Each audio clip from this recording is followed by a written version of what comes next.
And I think it's perfect. Oh, Janelle just like poof. She popped off. I think it's amazing. Sorry, Sherry, I'm going to just mute everybody. You'll have to unmute yourself. I think it's amazing that Sharon was the first person to pop in because she's anticipating the book. Fabulous. Absolutely fabulous. I hope you don't mind. I'm sitting here eating my toast this morning because now my system has gone totally wonky because I've been eating earlier because it's an hour ahead in Mexico and it's fine. Totally fine. So glad to see everybody. Thank you for being here this morning. Just as a little quick blurb, we have a hard cutoff here, probably 9:55, because we have the next book club, Plexus Book Club, is happening directly after this. So if you don't have the Zoom number, that's okay. You can actually go into the Facebook group, the Facebook ambassador group, and it will be streamed directly into there. But especially for those of us who are, those of us, I guess I can't really say us, introverts, it's going to be a very introverted, focused, and I think we're going to learn so much because we want introverts on our teams. If you aren't an introvert, you want introverts on your team and you want to be able to understand them. So we are on chapters 9 and 10. And I am greatly anticipating our conversation this morning because the first one is the law of anticipation. Ta-da. I'm just going to go into our little book club group and say, we're on. All right. Sherry, do you want to take us away? Happy to. I've been anticipating this all week, right? There's so many jokes we can make. I think anticipation is one of those things that he calls it the secret sauce to communication. But I think there's certain things in a week that I anticipate. So I anticipate book club. Why do I anticipate book club? Because there's going to be something interesting, something that I can take away, something that I learn from the people that are engaged and attending. And so I think that's really cool. So then when I try to turn that around into Plexus and my posts, what can I share in a post, in a Zoom, that helps people who haven't yet decided to try Plexus to anticipate what that could be like? I think that's a really interesting angle, Sherry, because as I think about myself and looking at other Plexus people or people that I follow, maybe I should just say on Instagram, every morning when I open my Instagram, I anticipate seeing or hearing from specific people. And I think that that's really what we want to build in our community. I don't want to call it an audience because we do really all want a community, not an audience. When we're building a community on social, there should be anticipation. We want those people to be excited to hear from us, right? And how we communicate with them and how maybe structured our content is, or how often we show up, or what we talk about, like all those things, that creates anticipation as long as you've got the right people in your community.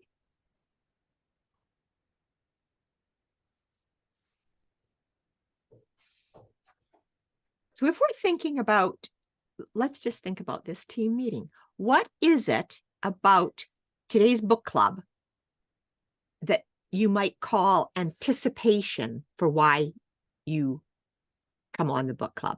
Or does it feel more like oh, I have to do that book club thing? I'm really curious to hear what people are thinking. Yeah, Chelsea. I anticipate I'm going to have light bulb moments. I'm going to feel connected more to each of you, and I anticipate that I get to see each and everybody else's light bulb moments and also hear more about them and know more about them. And by doing so, feel a stronger sense of community and personal growth. That's awesome. Who else? Anybody else have some thoughts? Yes, Amy. Amy. Really well said, Chelsea. And I totally agree. And for the light bulb moments, I also find that it helps the book itself sink in more than what I just read. I read it. Yeah, it's good. I've heard it before. Yeah, I should remember that. But then talking about it sinks it in deeper so that during the week I can go, wait a second. There was something on Saturday, and it becomes actionable easier. Ah, I like how you said that. that's good. That actionable. I see Sharon says it's exercise for my brain. I like listening to all of you even more than talking, believe it or not. You know what, Sharon? I love that. And I like listening better than talking to, even though I don't mind talking. Yeah, I think something for me is that I really value the other points of view, because we really can only sit in our own experiences, and when I read a page, it speaks to me, quite specifically to me from my experience. But I really value the pooling of experiences, and it does really, it expands the book without needing to read more. And then that too, I really do feel like it helps me become a better leader, because I get to hear from all of you guys and then realize that there are so many other points of view out there too. And it just expands and expands and expands. It makes me think about sitting around a round table and having a complex sculpture standing in the middle of the table. And for me, book club is a little bit like each of us describing that portion of that complex sculpture that we see from our perspective. And as we go around the table, we start to develop an understanding of what the sculpture really is, not just that flat sort of limited view that we have from our seat at the table. Yeah, absolutely. So when we're thinking about tactics, then, if we think anticipation's a good thing and we think it's a encouragement in terms of curiosity and learning and moving forward, what are some tactics that you think would be effective, or that you're using, or that you'd like to use when you're going to talk to a friend, write a post, do something that's in a communication world?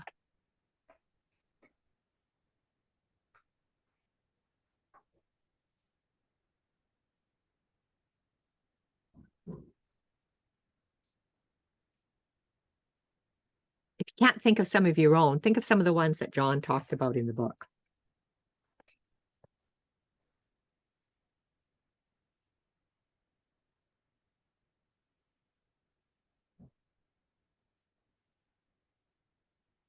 I think when we talk about attraction marketing, it is just, it's all, it all focuses around anticipation, because when you're just dripping little pieces, you're not vomiting the entirety, right?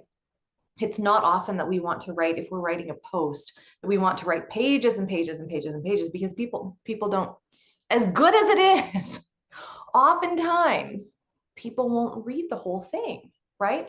And so this whole perspective of anticipation is just dropping things in sequence enough, in small enough bits for people to anticipate the next piece of information, to anticipate the next piece, to anticipate the next piece, and to keep on coming back to check to see if you have dropped another little sliver that, again, starts to create that whole picture, right? Yeah, Diana, good comment. You have to believe you have something to offer. That is 100% that base of anticipation. I'm going to use Jimmy Lou as an example again. She's such a good example especially when she's not here. But team meeting. Janelle's gone. Everybody knows Janelle's gone. I mean, it's like, so what's the fun of a team meeting if Janelle's gone? But Jimmy Lou, she's good. She drops some little ideas into a post, couple of little things. Come to the team meeting. We're going to talk about this and this. just some anticipatory ideas to give people encouragement that there's maybe something to come to the team meeting for. It's like people being like, oh, that's for me, I should go there. Oh, that's for me, I should go there. Right. And it's the same thing with like dropping things about our business too. Oh, that's for me. I saw something today on somebody's Instagram slide where they said, I used to think network marketing was just for people with no skills who just sat at home. And now I completely, like, this is Emily Roberts. She had a great, great picture, right?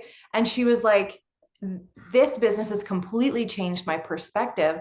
And now I'm among doctors, lawyers, nurses, teachers that have all found value in another stream of income. Right. And so now she's gone, oh, she's picked the professions where people are like, oh, I'm a teacher. Should I be thinking about another stream of income? Right. Mm. Sharon said, people need to anticipate you showing that you care and anticipate you communicating you care. Yes.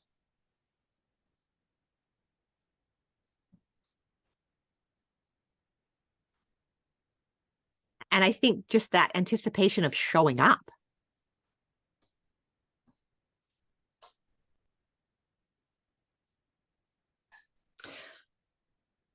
You know, that actually makes me think, Sharon, that makes me think about, well, specifically you, but other people who maybe over 2000, 2001, 2002, when things were really tough for a lot of people, I think we gravitated towards those on social that were the bright light. And so showing up for people and showing that you care looked different when you couldn't actually physically show up for people, but you chose to show up online, and then people would come to that, right? Like, I do feel like you're a really great example for being able to show a broad audience of people you care about them in a way that makes them feel individualized through what you write, but still you cover a whole lot of people. He gives an example of anticipation in the book. This is the one that I probably thought was the coolest. But it's actress Helen Hayes, and she cooked her first turkey on Thanksgiving, and she told her husband and son, this is the first turkey I've ever cooked. If it isn't any good, I don't want anybody to say a word. We'll just get up from the table, no comment, and go out to a restaurant to eat. When she returned from the kitchen with the turkey, her husband and son were seated at the table with their coats, their hats and coats on. What do you suppose they anticipated? That's so funny. So funny.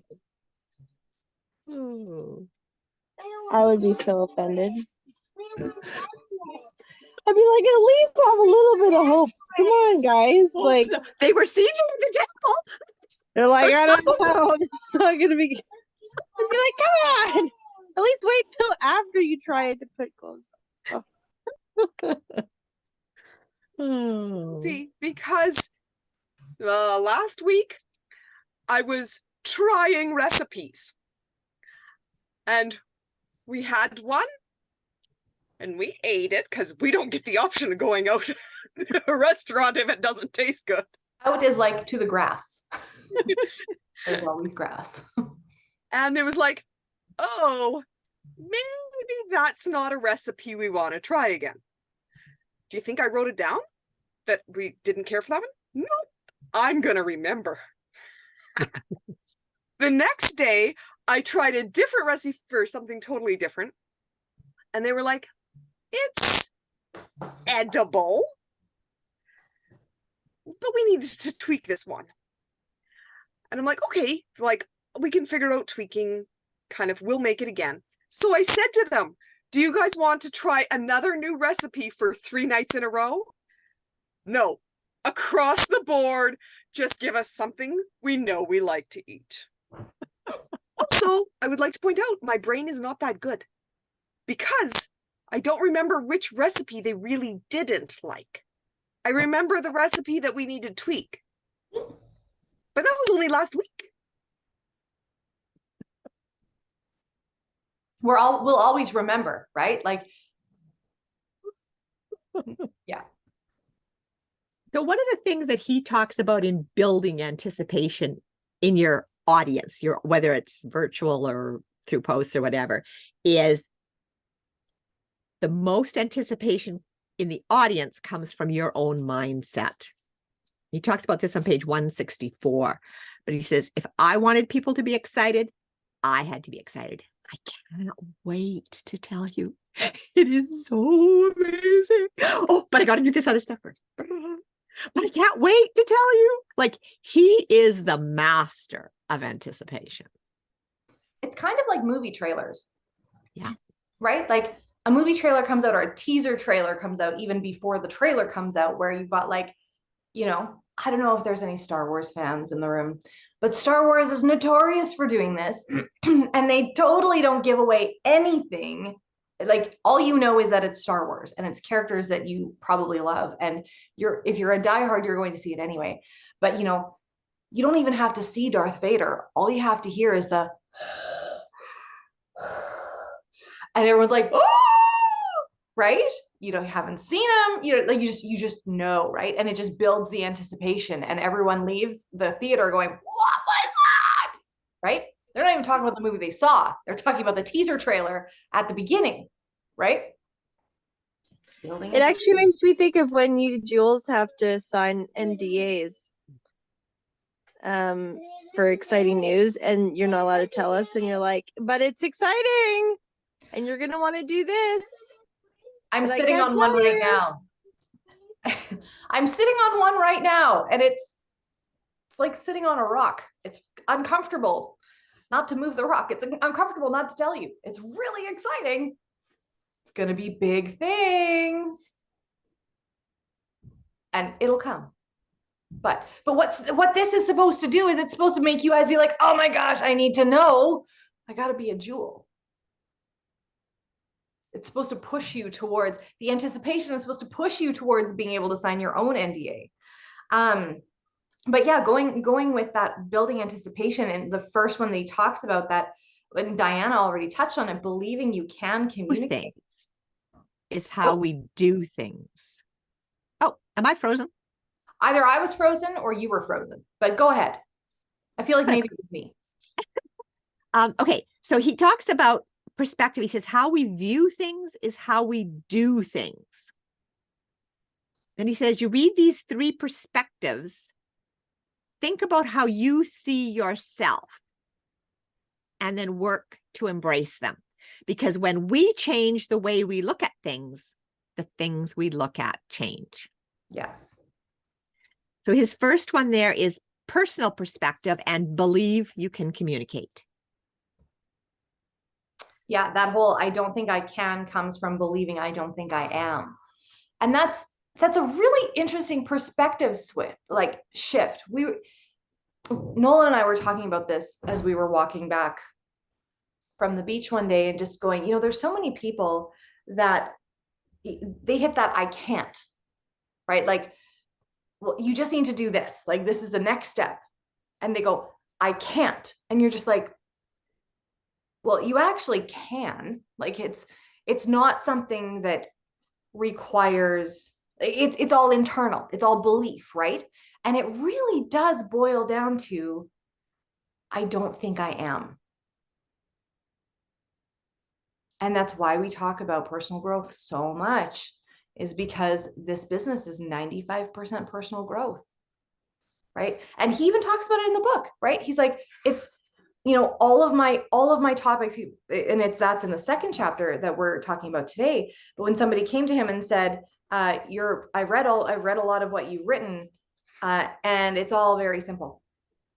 And he's like, yes, it is, but it's not simple to apply, or it's not easy. It says the principles are easy to understand, but they're not so easy to apply. Yeah. So then the second one is believing you have something to give. Yeah. Believing you have something of value to give. And I'm not, Linda, am I picking on you at this point, or you just expect it? Okay, good. I'm so glad. We have moved past. I have seen a growth in, well, a lot of you, but I'm going to specifically talk about Linda because from the day that we encouraged her to show up on social with all of the pictures from the birthday, we were all here for this, right? And this is another reason why I love book club, because we all get to come along on the progression. It's super fun. I'm anticipating the growth from all of you. It's very cool. But I can see that you have stepped into bringing us along more in your everyday life. You have started to believe that you have some value to offer. Either that or you're like, y'all are crazy on book club and you want to see the pictures. So I'm just going to give you the dang pictures so you get off my case. And either you believe it or you're faking it pretty good, because I think you are starting to believe that you have some value to give in bringing people along on your everyday. And it is so valuable, like so valuable. And then he talks about clear success.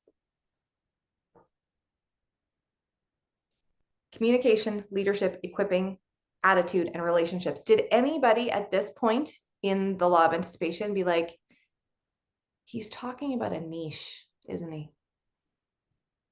For Pete's sake, you've got to know what your bucket is, your thematic buckets. Sherry actually just pulled out a thematic bucket the other day, and I'm like, well, it's about dang time that she started talking about lessons she's learned from running an ambulance service. Who didn't know that she did that? Anybody? Yeah, there you go. There you go. You walk into their house though, and the radio's going off. You can hear it.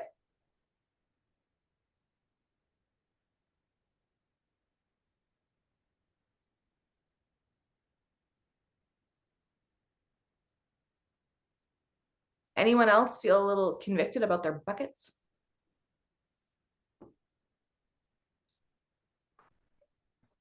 Okay, or we're just not going to look at you because you're like, yes, I'm convicted. I just don't know what the bucket is.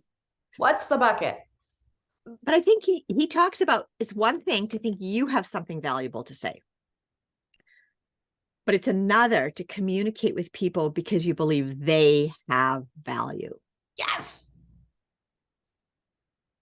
And the two have to be entwined.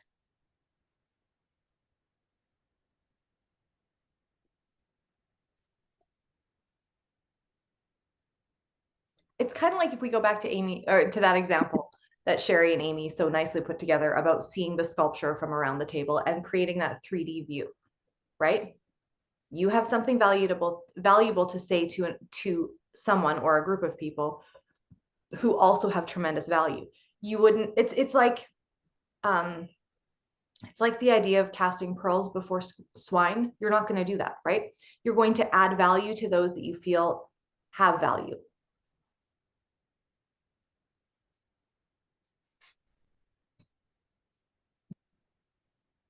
And we get to see Chelsea's baby bump. Sorry, I'm just going to take a minute. You look so cute. When we only see you from here up, sometimes we forget. And then we're like, oh, hello, baby. I know. I find it very interesting when he says, never ask the audience a question that they cannot answer and then tell them the answer to make yourself look smart. It separates you from the people you're speaking to. Wasn't that a gutting example? Can't you imagine going on that tour? Ugh. And for me, it's really, really eye-opening because I will use first aid. When I was teaching first aid, I would have adults come in who believed they knew all the answers. And they were just forced to take this class. They were retaking it. They were recertifying all the things. They were forced to know all the answers. They were not interested in being there. And one of the techniques I often used was ask a question they didn't know the answer to. Because it was the one strategy that I had at that time to engage them, to engage their mind in, oh, maybe there's something here for me. So when I read this, I was like, oh my word, it was a shut off of communication, but it was really all about me because it was me needing to set myself up as a credible instructor. And that's the only way I knew how.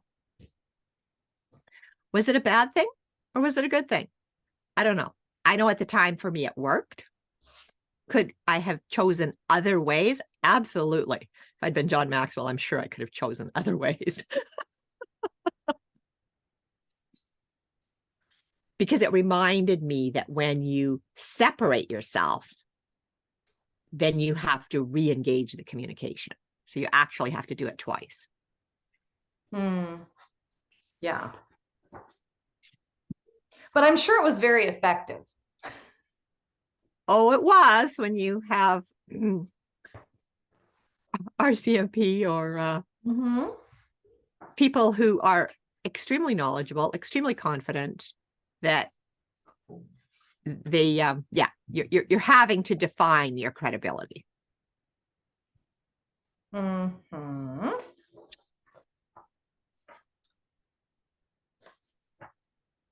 I feel like he does these. I said this to Nolan this morning, like he writes chapters so that like there's one like really big, meaty, beefy, long chapter that you're like, this is so good. And the next one you're like, oh, okay, well, that was a bit of a break, but it was still really good.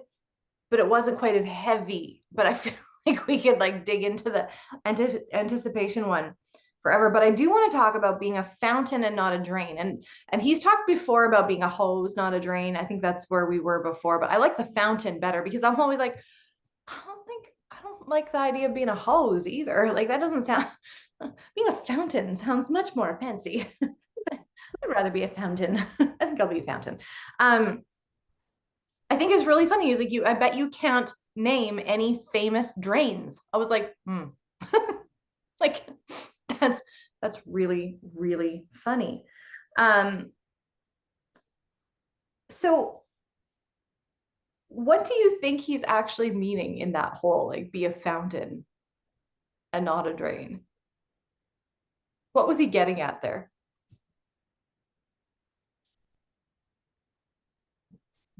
If you're not sure, just think about a fountain. What does a fountain do? What does a drain do?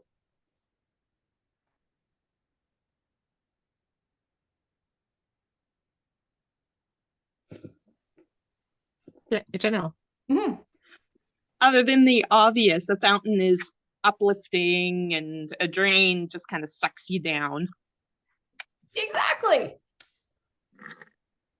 I actually feel like I can think of some famous drains, but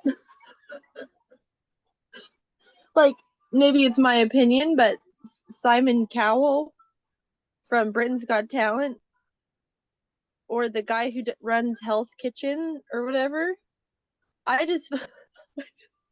find them incredibly draining to watch, but they're very fascinating to watch because they're somewhat entertaining, but they don't leave you in a positive mood.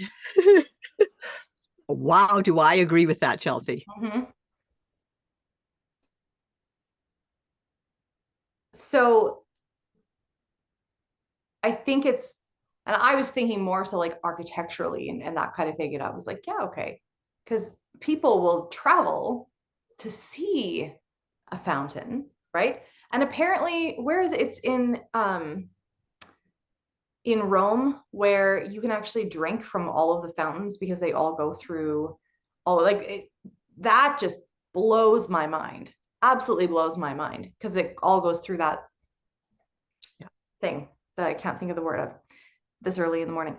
But it's the idea of the two opposite functions, right? They overflow with water while the drains remove the water completely. Now, I wouldn't say that, now, if we're actually looking at this, that Simon Cowell and whatever his name is, Hell's Kitchen, I can't remember what his name is, that they completely remove the water. I mean, they might remove the water at the beginning, but if they found someone that they deem has talent, that person gets the overflow from them.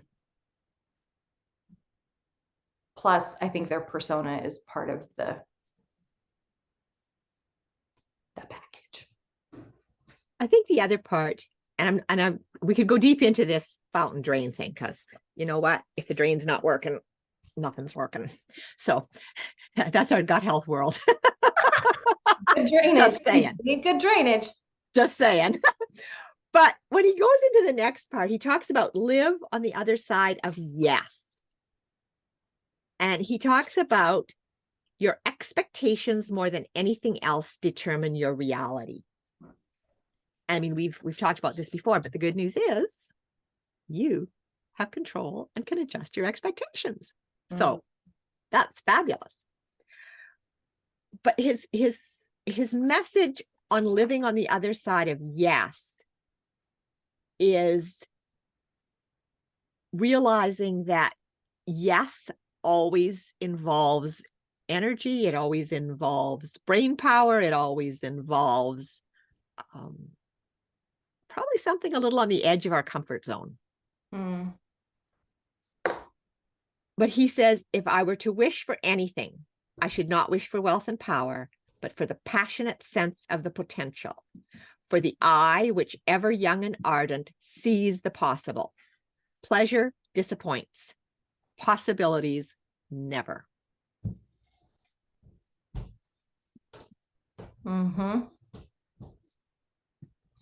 And so his wish at the end of this chapter is, I wish for you to see the possibilities, to be excited about communicating with others. I would wish that every time you step up to communicate, your sense of anticipation would be so strong that it spreads to your audience and that they enjoy every part of the experience and benefit from it. Because when you can't wait to say it, they can't wait to hear it. Yeah, I love that. I took so many little nuggets out of that too. While we're transitioning over to the next chapter, I would love it, just as a little extra challenge question. I'd love to hear what books have influenced you guys to have that abundance and that positive mindset with that whole idea of living on the other side of yes. The ones that have helped you to see the possibilities, because there might be something that you've read that maybe somebody else on here have not read, and that they're really looking for more in that way. So yeah, I would love to hear. I actually have been reading a fantastic book called Faith-Driven Entrepreneur. And yes, Sherry is diving deep into a stack of books, her Pathological Positivity. Which it's interesting how titles either attract or repel. And this particular title was not in any way attracting to me. And yet the book is fascinating. And that one is by Paul Jenkins, Dr. Paul Jenkins. Yeah. He, you don't have to read the book. He's got piles of stuff. He's got a YouTube channel with hundreds of videos. And if you're in the child rearing or child caring or child connecting situation, he's got all sorts of nuggets. Yeah, Chelsea, the word pathological, I know. It's like an extreme word. Oh, Janelle, Beginner's Pluck by Liz Forkin Bohannon. Tell us about that one. I listened to her speak at a global leadership conference a few years ago at my church. And she started from nothing, built a business overseas, and just kind of breaks it down in practical, positive ways. And she talks about the different issues she's faced. And it's a very uplifting book.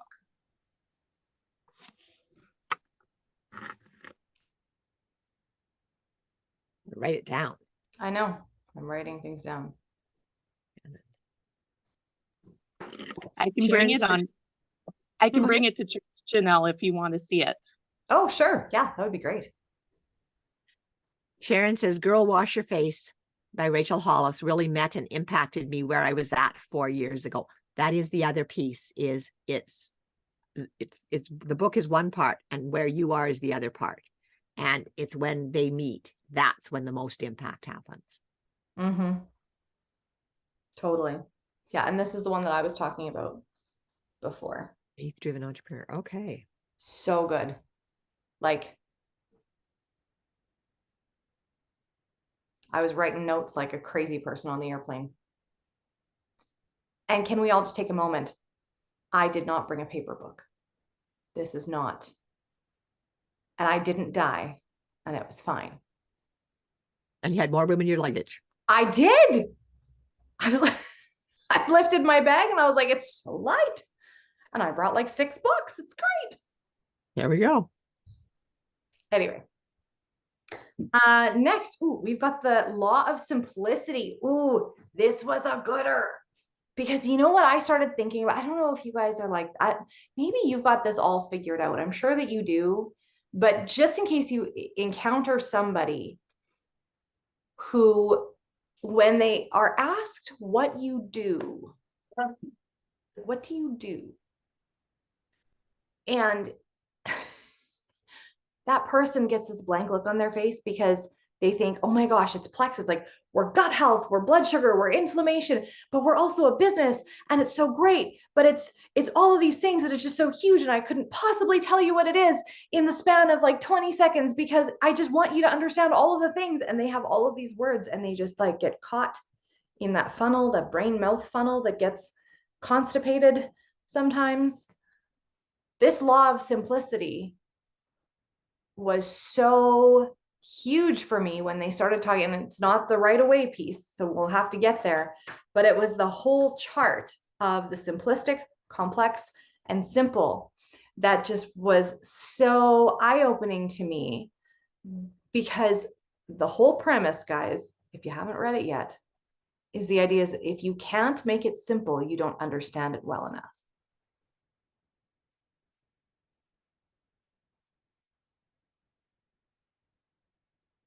And I think about Sheila Medina.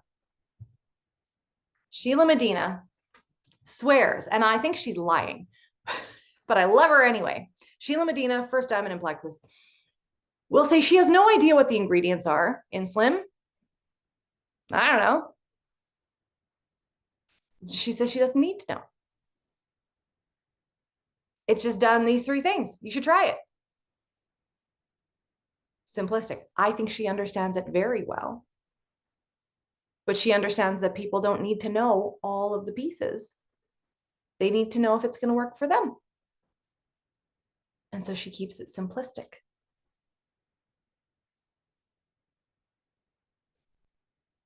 Communicators take something complicated and make it simple. I can think of one brilliant example of this.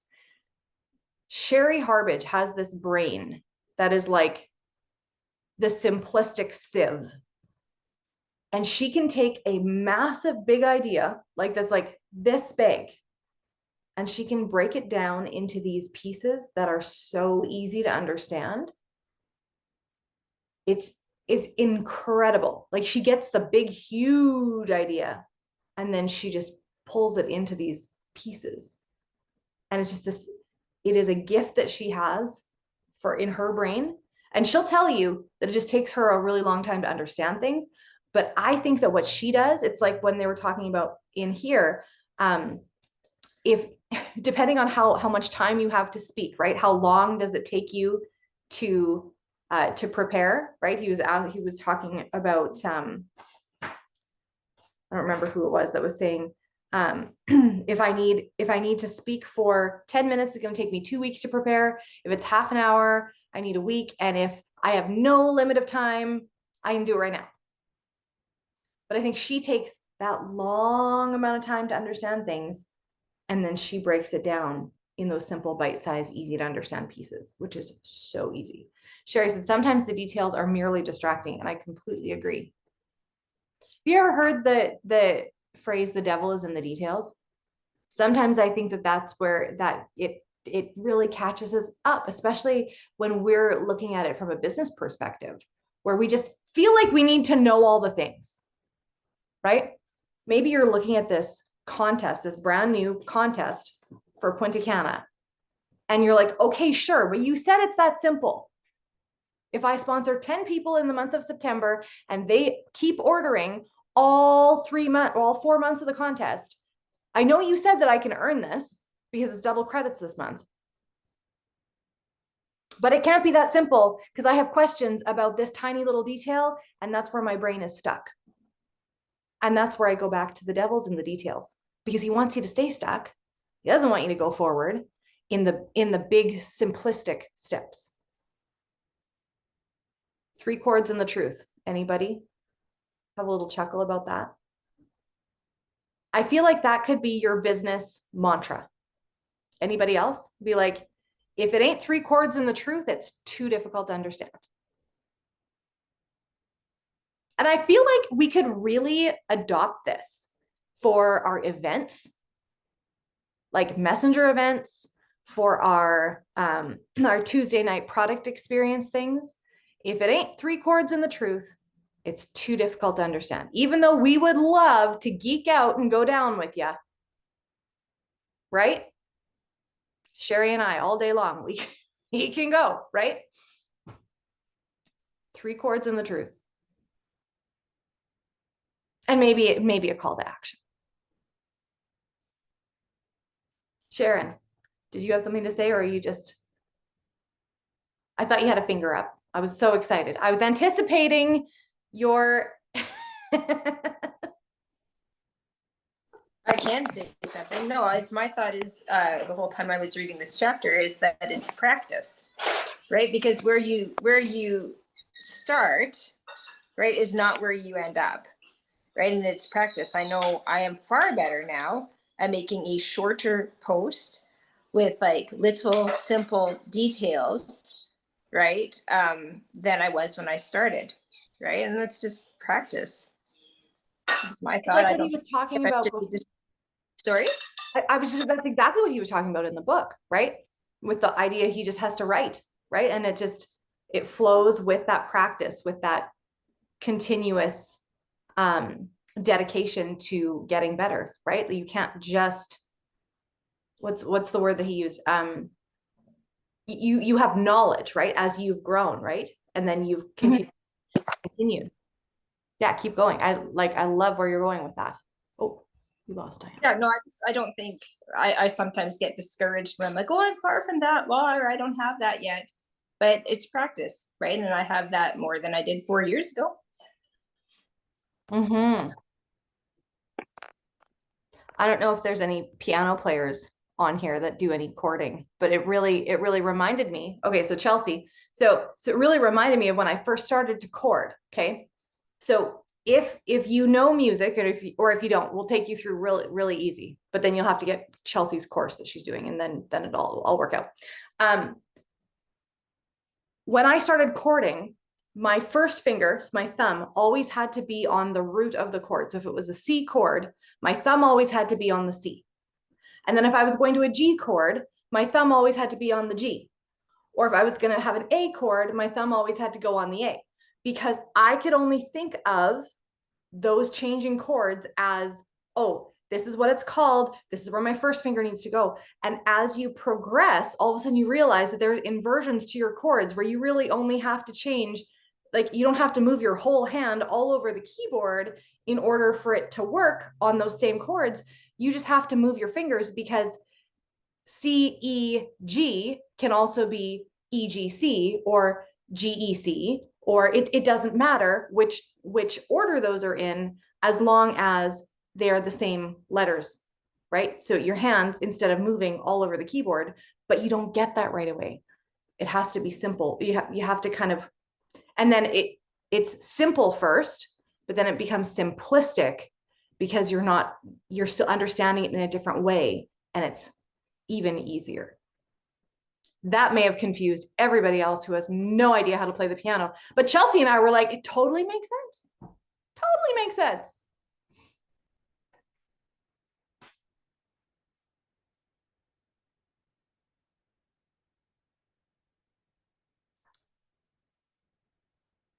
So we've got the simple approach. It starts on 181, but it goes over to 182. And it talks about that simplicity is a wonderful way to approach life. He talks about focusing attention on 5 areas: values, which are his foundation; principles, and then he talks about them being his North Star; priorities; systems, and then intentionality. And I would love to know, when you were reading those things, were you like, hey, I'm really great at this, or I'm super clear on, say, maybe it's my values, or I'm super clear on my principles, but there's a part here where I need to get a little bit more clear. And maybe it's not business, maybe it's just life in general. I know Nolan and I were talking when we were away that we really need to have a vision statement for our family to kind of refresh that, to sort of get us back on track. So like that North Star that he's talking about, like, get back into alignment with this. Is this thing that we're doing in alignment with what we want? Right? Is there a place in there that kind of turned on a light for you that was like, oh, I really need to dive deeper into this area? So that's 182 if you're following along with us. I would say that just in reading this through, it really, the priorities one was the one that caught me first. Not that intentionality isn't another piece of it, but priorities. And keeping in mind the question that will move you forward throughout your prioritization of where your mind is, your thoughts. And it's the, well, if we just go to the idea of, we want 3 people this month. So if the question in your mind is, I want 3 people, you're probably not going to go very far. But if your priority question is, who do I need to talk to today? You will move further forward. So getting your priority for the day in terms of the questions that you're sending to your mind to think about ideas will bring you those little God winks of ideas. And when that person's name pops up and you're who knows where, you just find a way to take captive that thought so that in your intentional system, your system of contact and your intentionality of action, that you actually then can move forward.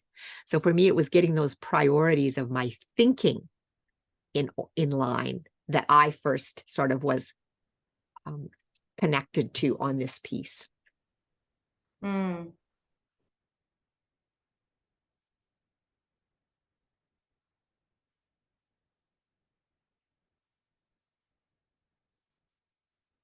I will say that one of the systems things that kind of caught me this morning, again, as Nolan and I were talking, we had a drain blockage. Speaking of drains can be good. You don't realize how much you need them when they are blocked and they are pipes and they are sending things back up into your house. Not cool. But our home is such that we don't go into every room of our home every day. I don't visit my furnace room every day. It's just not something that I do. Before, that was also my pantry. So if there was something that went awry, I was very likely to find it fairly quickly because the fridges were in there, all of the things. But here, it's just the furnace and things that you wouldn't check all the time. We had come across the drain looking fairly full one day and going, I wonder how long that's been like that. It kind of looks like it shouldn't look like that. And then talk to my dad about it. He said, oh, it's probably fine. Okay, whatever. It's just water. No big deal. Come down, a week later, and it is not fine. And it is not just water. And all of a sudden it becomes a big issue. And so I said to Nolan, I said, we should really have almost like a handbook for the house of things that we know we need to do, and sort of a method of operation for the house daily. You know, things like you should check the outside faucets. You should check the basement to make sure that everything is fine and the things are staying out that are supposed to stay out and the things that are in are still in. You know, like you never know. Same thing with our refrigerators. We have one refrigerator that doesn't like to close. It would be a really great thing if on your mind every day, at the end of the day, you were thinking, I should go make sure that that fridge downstairs is closed so you don't lose an entire refrigerator full of groceries. Has happened, right?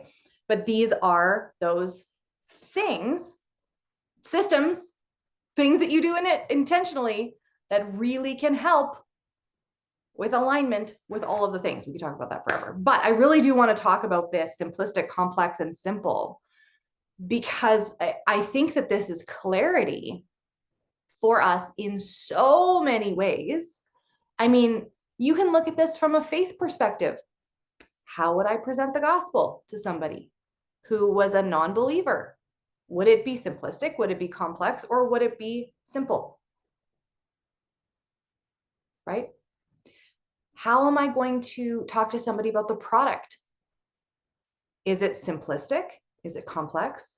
Or do I have it down to a simple formula? What about the business? Could I explain this to somebody in a very simple way? And that's a challenge for us, especially with our comp plan being as complex as it is, right? Oftentimes people don't feel like they need to know all of the ins and outs of the comp plan. And you don't need to know like the long form, but you need to know enough in order to make it simple for someone to understand. And some people don't care and they just are like, oh, great, I'm making money. That's awesome. But yeah, go ahead, Chelsea. Can I interrupt? I'm sorry, can I interject? Please do. That's why I love those refer 1, refer 2, refer 3. Mhm. It's like, have you seen those charts where it's like basically your referral bonuses, but each month it shows what you can earn that month, whatever.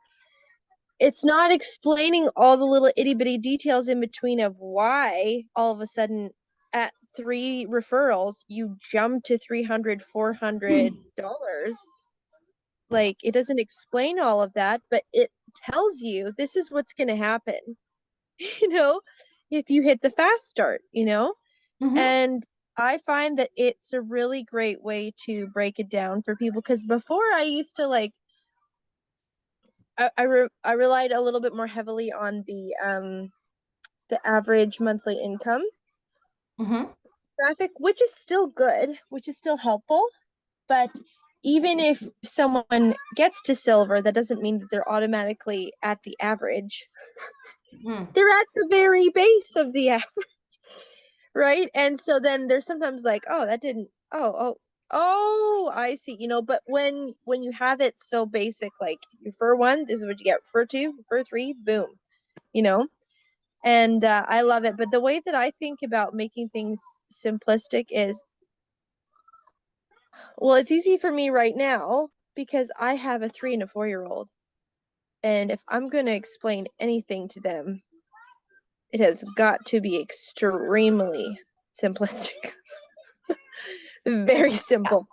Very simple. And so it's but I find the more simple you make something, even if someone's extremely intelligent, it doesn't matter. You don't have to try to raise it to what you think is their level of complexity or whatever. If you keep things so simple, anyone can learn whatever it is that you're doing.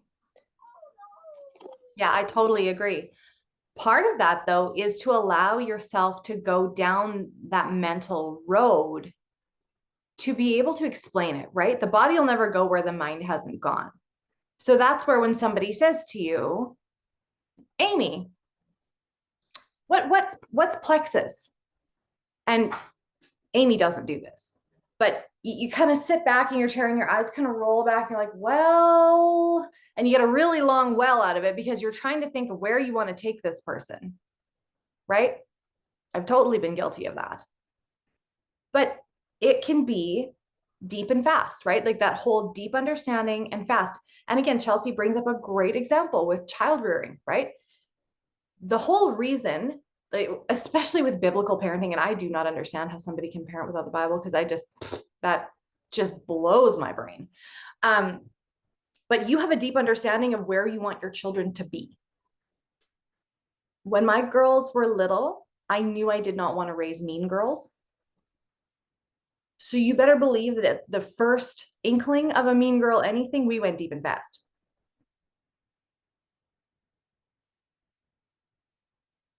And it works. Let me tell you, it works. What I love about the simple chart, though, was at the end. Anybody love that? The elegant solutions. I would love to be accused of having elegant solutions. Anybody else?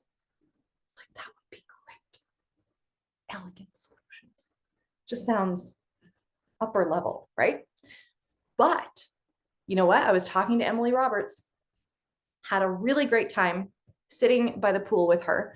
I got sucked over to the banyan tree. So I was in a place I was like, this is not the Emerald Pool. Sitting by Emily Roberts and listening to her share about what she's doing right now. Deep and fast, answered many questions very quickly. Proven thought was right that, like, and elegant solutions. That it was all that. It was simple. She is growing her reentry. She and Trisha Rieger are running. As in, Emily sat in our first session. It was a 2.5, 3-hour session, and she signed up 4 people.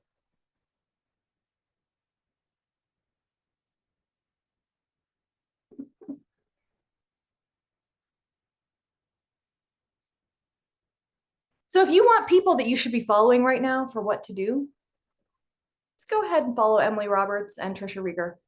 You will see a lot of action. A lot of action.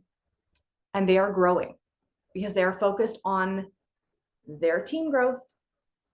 They are focused on simple, the idea of back to the basics, which is what our whole company is doing right now. The idea is back to basics, right? Building people and running. Oh, my clock says have fun at the introvert book study. Yes. We need to sign off, but I would really encourage you guys this week to use that chart. I know we didn't go all the way through, which was, and I really love the all of the examples on brevity on page 190, made me laugh. But that chart on 185 is just use that as a measuring stick. Where am I at in explaining the business? Where am I at in explaining the products? Where am I at in just in general? Where would I put myself, and how could I use these tools to move myself along in this chart? So anyway, thank you all for being with us this morning. It was so good to see you, and we'll pop over to Plexus Book Club. Bye.